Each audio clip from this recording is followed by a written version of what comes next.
नमस्कार, मैं हूं वर्तिका नंदा। बात करीब 135 साल पुरानी है। अंग्रेज भारत में थे और भारत में उन्होंने खोली कई जेलें। एक जेल जिसका नाम अक्सर लिया जाता है, लोग उसके बारे में जानना चाहते हैं। कुछ आज भी पुरानी यादों से थर्रा जाते हैं। ये वो जेल है जिसमें कई स्वतंत्रता सेनानी रहे, रवि अहमद किदवई से लेकर गोविंद बल्लभ पंत और यहाँ तक कि जवाहरलाल नेहरू। मैं बात कर रही हूँ नैनी जेल की, प्रयागराज की नैनी जेल। लेकिन जेल का इतिहास जितना गहरा होता है, उससे कहीं ज्यादा गहरा होता है वो अनुभव जो उन अधिकारियों के पास होता है जिन्होंने उस जेल को करीब से देखा होता है। मेरे साथ इस समय है श्री R.K. चतुर्वेदी। 1983 की बात है, उन्होंने जेल सर्विस को ज्वाइन किया और उनकी जो पहली ट्रांसफर थी वो थी नैनी जेल। चतुर्वेदी सर से मैंने ये निवेदन किया कि उनके पास जो अनुभवों का पिटारा है वो हमारे साथ बांटें, ताकि तिनका तिनका की इस यात्रा में लोग ये भी समझ सकें कि अंग्रेजों के ज़माने की जेलर की बात तो बहुत हुई, लेकिन हिंदुस्तानी स्मृतियों में भारतीय जेल अधिकारियों ने जिस जेल को देखा, उन्होंने उसे बदलने की पूरी भूमिका जो निभाई वो क्या थी, और फिर जेल के साथ जुड़ी हुई कई ऐसी बातें जिसकी हमने सिर्फ कल्पना की। सर, आपका बहुत बहुत स्वागत है। धन्यवाद। आपने बात की शुरुआत वहाँ से की थी कि आपने ज्वाइन किया और बहुत चीज़ों के आप विटनेस बने, जिसमें से एक बड़ी बात थी फांसी। मैं फांसी से शुरुआत करना चाहती हूँ। कौन सी फांसी थी ये और क्या यादें आपकी? मैं 1983 में जेल सर्विस से ज्वाइन की और मेरी ट्रेनिंग के बाद पहली posting additional superintendent Naini central jail के तौर पे। नैनी सेंट्रल जेल का थोड़ा सा करेक्टर डिफरेंट है अदर अन्य सेंट्रल जेल से। सामान्य तौर पे डिस्ट्रिक्ट जेल्स अंडर ट्रायल्स के लिए होती हैं और सेंट्रल जेल सजा याफ्ता कैदियों के लिए। लेकिन चूंकि इलाहाबाद में कोई डिस्ट्रिक्ट जेल नहीं थी, जो ब्रिटिश पीरियड की साउथ मलाका की जेल थी, जो टूट गई, तो केंद्रीय कारागार नैनी एक साथ जिला कारागार और केंद्रीय कारागार दोनों की भूमिका का निर्वहन करता था, जिसके कारण वहाँ की वर्किंग भी काफ़ी कॉम्प्लिकेटेड थी। इसी दौरान सन 85 की बात, 84 में मेरी पोस्टिंग हो गई वहाँ पे। 83 मैंने जेल सर्विस से ज्वाइन की, 1 साल लगभग ट्रेनिंग हुई और 84 के लास्ट में मेरी पोस्टिंग हो गई नैनी सेंट्रल जेल में। सेंट्रल जेल के कहते हैं जेलों की जिंदगी एक अलग जिंदगी है, वो अलग ही दुनिया है। उसमें जो भी लोग हैं उनसे चार दीवारियों के अंदर है और चार दीवारियों के अंदर ही एक पूरी की पूरी दुनिया बसी हुई है, जिसके अपने नियम हैं, अपने कायदे हैं, अपने सिस्टम हैं और वो उसी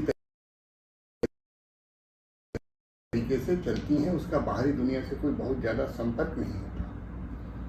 जेल के जीवन के बहुत सारे किस्से हैं, क्योंकि मैं इलाहाबाद का ही पढ़ा लिखा हूँ और इलाहाबाद में ही जो वर्तमान में प्रयागराज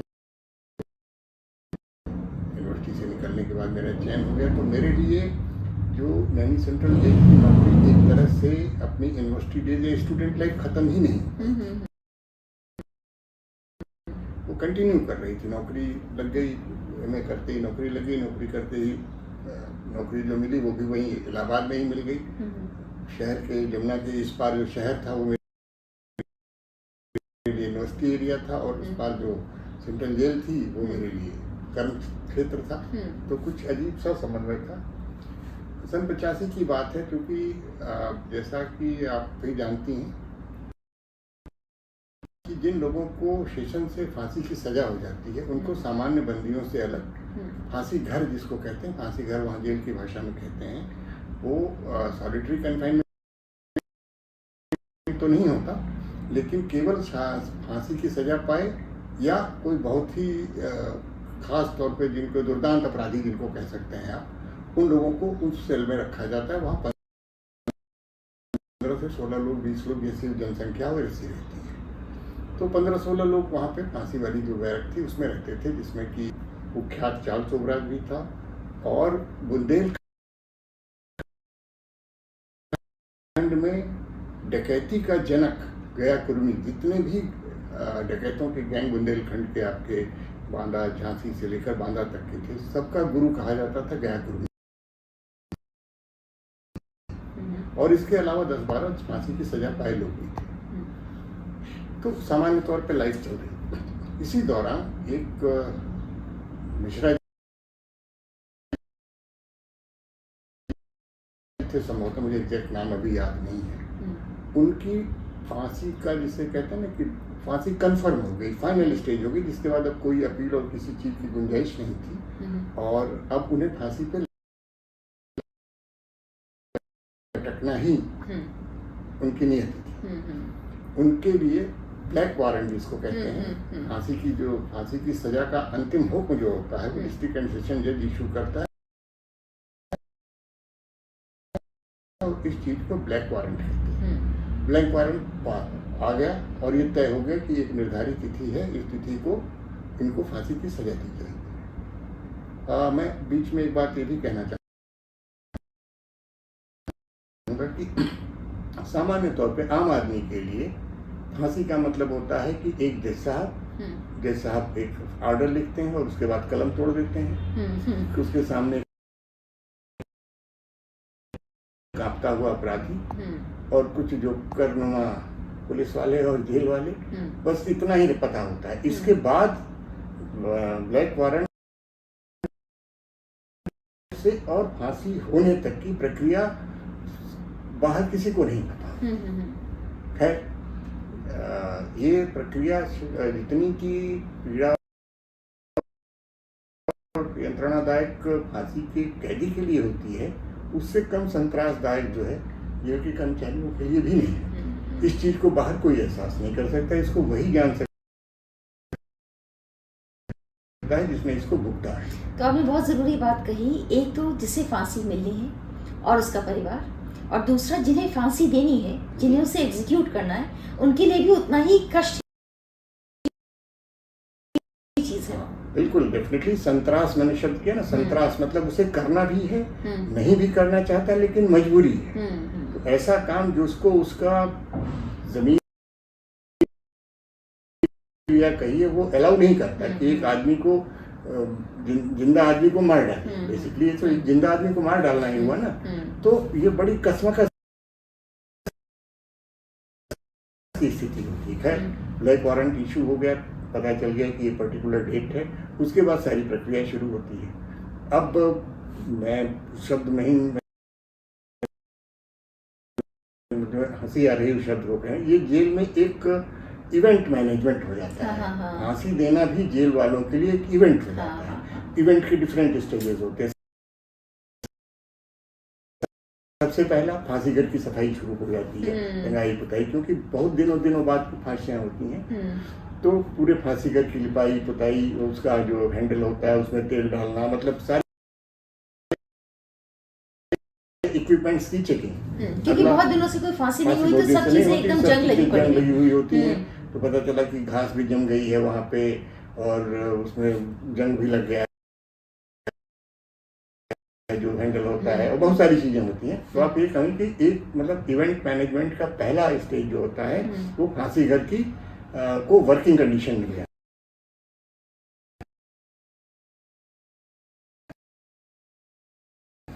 उसके बाद होती जरूरी रस्सी, जिस रस्सी से फांसी दी जाती है, which is known as Manila rope. ये मनीला रस्सी की भी बात बड़ी रोचक है, वो भी थोड़ा बताइए।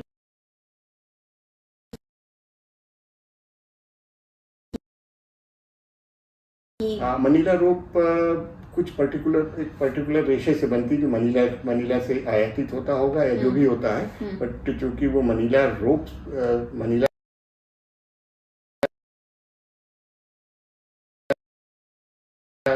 रेशों से बनता है, इट इज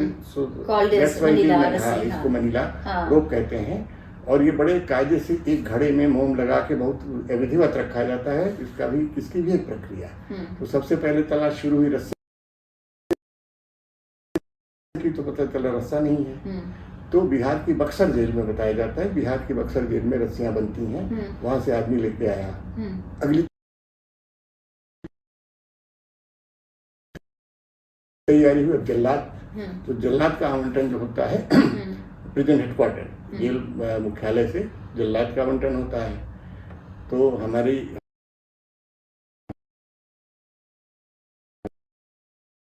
इस फांसी की सजा के लिए आपके मेरठ का कल्लू जल्लाद वो डिसाइड किया गया कि उसको आना है। अब जब जल्लाद डिसाइड हो जाता है तो उसकी लाने की का भी एक प्रोटोकॉल है। पर सर ये बात है, ये कल्लू वही है जिसने बाद में भी बहुत सारी फांसियां एग्जीक्यूट उत्तर की और प्रदेश में कल्लू को एकमात्र मीडिया ने वही बड़ा था। स्टार बनाया। हाँ, जी उत्तर प्रदेश में एकमात्र वही था तब से लेकर अभी तक। तो अब कल्लू को लाने का भी एक प्रोटोकॉल है। उस प्रोटोकॉल में उनको बाकायदा यहाँ से गार्ड जाती है, गार्ड अपनी सुरक्षा में ले आती है,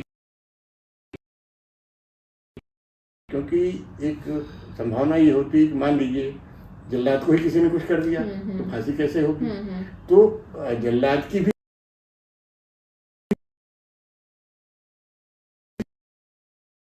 सुरक्षा उतनी ही इम्पोर्टेंट है जितनी कैदी की सुरक्षा है, जितनी बाकी की व्यवस्था है, उतना ही इम्पोर्टेंट आपका जल्लाद की सुरक्षा है। तो कल्लू को लाने के लिए बाकायदा गार्ड चली गई मेरठ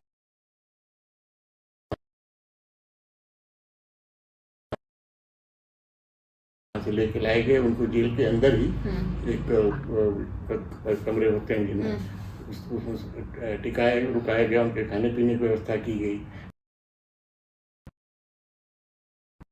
मतलब मलका बिल्कुल आप ये समझिए कि बिल्कुल उत्सव के स्तर पर इवेंट की तरह से सारी तैयारियां शुरू कर दी गई। ये होगा, डॉक्टर कौन होगा, ये कैसे होगा, मतलब। और हम लोगों की मानसिक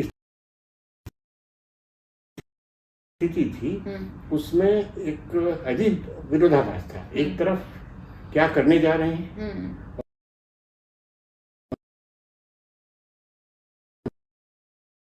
दूसरी तरफ इसे करना तो है ही है, because it is our duty, we are paid for that.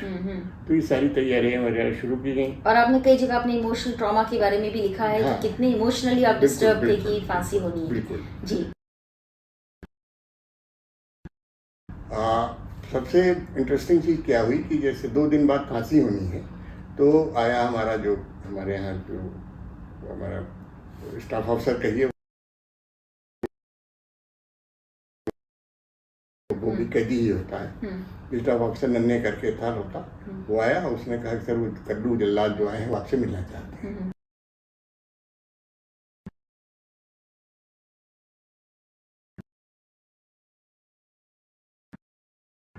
तो मैंने सोचा कि ठीक है बुलाओ। तो मेरे दिमाग में जल्लाद की तो वही तस्वीर थी जो एक पिक्चर्स में मैंने देखी थी, लंबा चौड़ा, बड़ी बड़ी मूंछें, काली बड़ी बड़ी आंखें, एक निहायत साधारण सा आदमी कल्लू जल्लाद के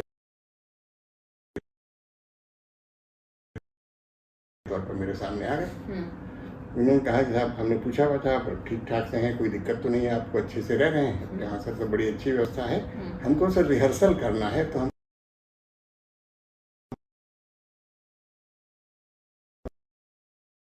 कुछ आदमी चाहिए। अच्छा। तो मेरा दिमाग एक सेकंड के लिए, भाई रिहर्सल के लिए आदमी क्या, रिहर्सल के लिए आदमी को ये लटकाएगा?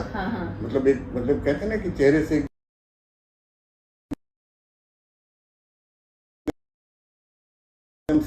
अजीब सा भाव हो गया। तो उस भाव को समझ गया वो।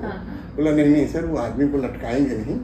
हम उसने पूरी प्रक्रिया बताई कि हम जितना तो जिसको फांसी होनी है उसका वेट, उसकी हाइट और ये सब चीजें करके एक हमारा फार्मूला है, उस फार्मूले के मुताबिक हम बोरे में मिट्टी भर करके और एक आदमी जैसा पुतला बनाएंगे, उतनी ही गर्दन होगी, और उसको हम ट्रायल के तौर पे लटकाएंगे। आज भी हमको उस काम में मदद के लिए चाहिए, लटकाने के लिए नहीं चाहिए। तो मेरी थोड़ी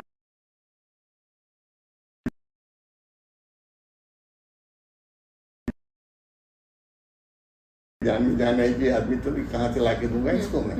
एनीवे, सारी तैयारियां हो गई। दो तीन चीजें मैं उसमें स्पेसिफिकली कोट करना चाहूंगा। जिंदगी की नंगी सच्चाइयों को आपको दिखाती है। एक आदमी जिसके पास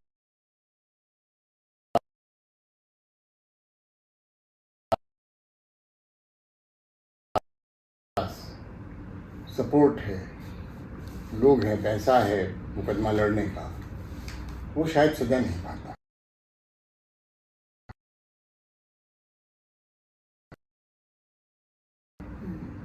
अगर आप उठा के देख लीजिए कि जेल में सजा याफ्ता कितने लोग हैं, तो आपको 90% सजा याफ्ता ऐसे मिलेंगे जिनका कोई माई बाप नहीं है।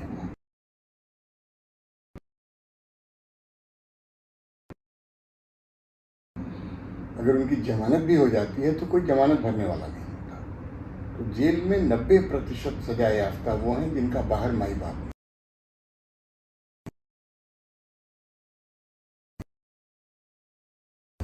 जिनके माई बाप होते हैं वो कोई न कोई इतने दरवाजे हैं सरकार के, पेरोल, सुप्रीम कोर्ट, वो एक आपके बाबा जी हैं,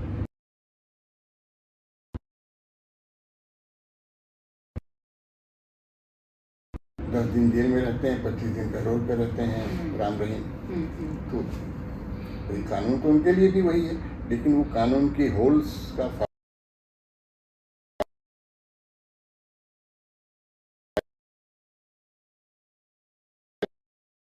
फायदा उठाते हैं और सिस्टम सपोर्ट करता है। तो 10 दिन जेल में रहते हैं, 20 दिन पैरोल पे रहते हैं और काउंट हो 30 दिन उनका होता है सजा में। तो पता चला कि उनको 10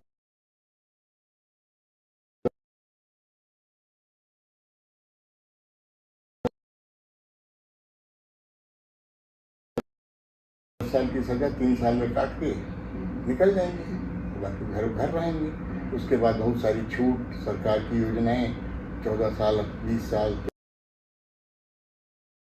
20 दिन पैरोल पे रहते हैं और काउंट हो 30 दिन उनका होता है सजा में। तो पता चला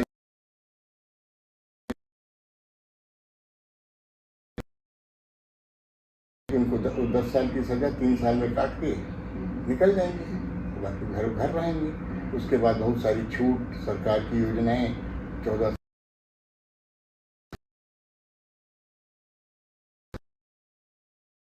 साल, 20 साल, 13 साल वगैरह वगैरह वो बहुत है। तो जो जिनके माई बाप हैं वो सजा नहीं काटता। वही चीज पुलिस में है। पुलिस में भी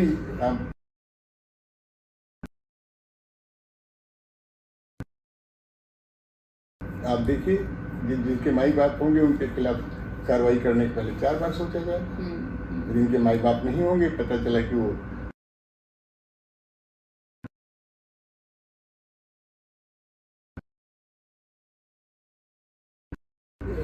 जेल में उनकी एक पुड़िया मिलेगी, वो 6 महीने जेल काटाएंगे और ट्रक के साथ पकड़े जाएंगे, रफा दफा हो जाए। लेकिन नैनी जेल की एक बात और जो मुझे ख्याल आई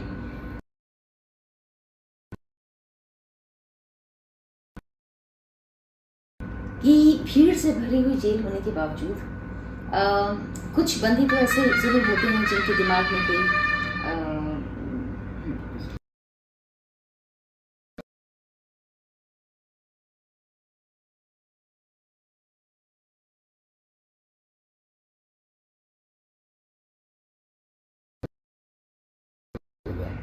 भीड़ से भरी हुई जेल होने के बावजूद कुछ बंदी तो ऐसे होते हैं जिनके दिमाग में खुराफात होती है और कुछ ऐसे होते हैं जो लिख पढ़ रहे होते हैं।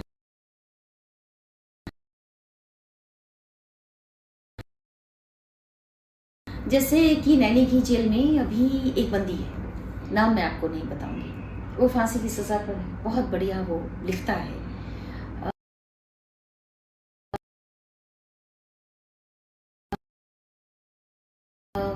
उसकी किताब को छापने के लिए कोई प्रकाशक तैयार नहीं, क्योंकि प्रकाशक को उसमें बाजार नहीं दिखता। जेल बाजार नहीं है और जेल मुनाफा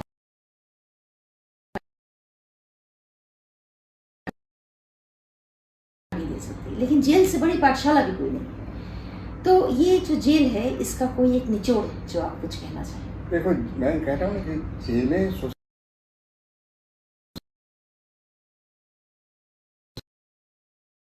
सोसाइटी का ही छोटा स्वरूप है। अच्छे बुरे लोग सोसाइटी में भी हैं तो जेल में भी। मैं खुद बताऊं, मेरे साथ जो मेरा असिस्टेंट लगा था, नन्हे नन्हे करके नाम,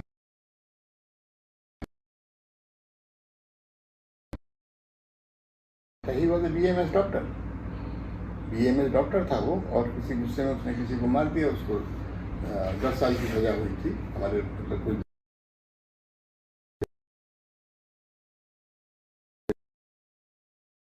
बाद जब पूरी करके निकल भी आया था, मैं कहीं CO था तो एक बार मिलने भी गया था। आपकी मैनपुरी कांड के राधे संतोषा ये हमारे सामने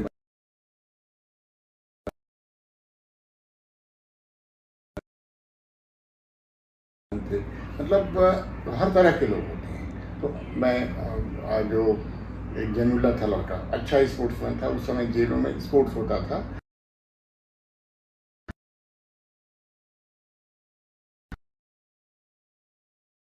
हर जेल की टीम यहाँ क्लोज होती थी और 7 दिन तक का जेल सप्ताह मिलता था।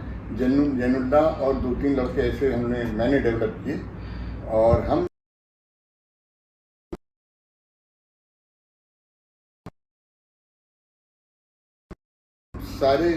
सारे मेडल्स जीत करके नैनी ले गई। तो स्पोर्ट्समैन भी वहाँ, एक आर्मी वाला जो भगोड़े आर्मी वाले से जब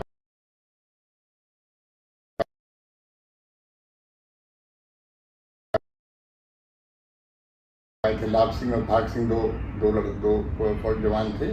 एक थ्रो में और एक जंप में, सारे थ्रो और जंप उठा ले गया और रेस सारे जैनुल्लाह उठा ले गया। पता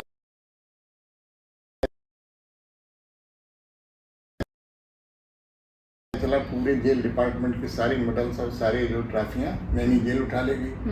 तो हर तरह के लोग मिलेंगे आपको। अच्छा,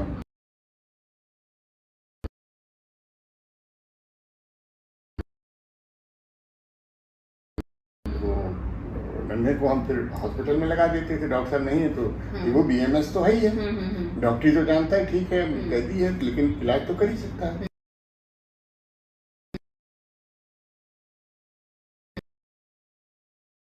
रात बिरात इमरजेंसी पड़ने पर नन्हे में जाकर के इंजेक्शन भी लगा देते थे और भी करते थे। तो हर तरह के लोग जेल में हैं। लेखक भी मिलेंगे आपको, चित्रकार मिलेंगे,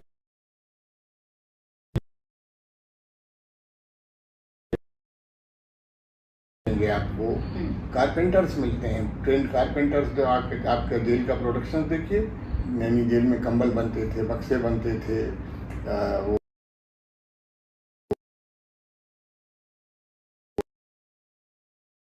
टॉवेल्स बनती थी, बहुत सारी चीजें बनती थी। तो जेल लिखती भी है, पढ़ती भी है, गाती भी है।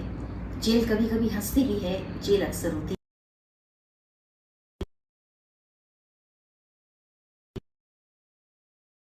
भी है। जेल उदास भी रहती है, जेल करती भी है। जेल में बहुत कुछ है। तिनका तिनका इंडिया अवार्ड्स के तहत हर साल जेल में होने वाली कारीगरी, जेल में होने वाले नए तरह के काम,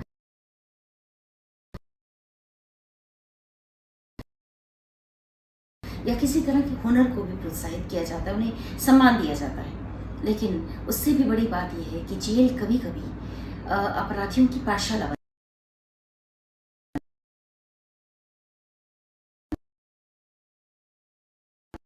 जाती है, उनका ट्रेनिंग सेंटर बन जाता है, जिसकी तरफ चतुर्वेदी सर ने अभी इशारा किया। जेल समाज का एक हिस्सा है, लेकिन उससे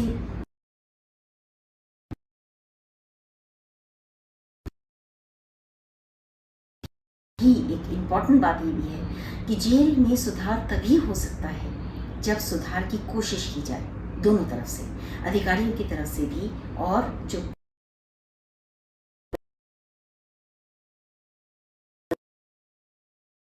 बंदी है उसकी तरफ से भी। तभी वो सुधर कर बाहर आ सकता है। अगर वो नहीं सुधरेगा तो ये समाज थोड़ा सा और परेशानी की तरफ जा सकता है। तो जेल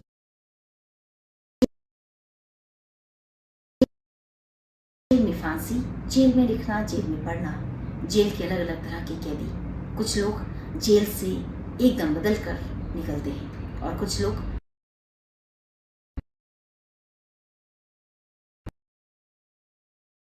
जेल के अंदर ही अपने अंदर एक ऐसी अलग जगह देते हैं कि जब वो जेल से बाहर आते हैं पूरी तरह से बदल चुके होते हैं। सर, आपका बहुत बहुत धन्यवाद। मैं हूँ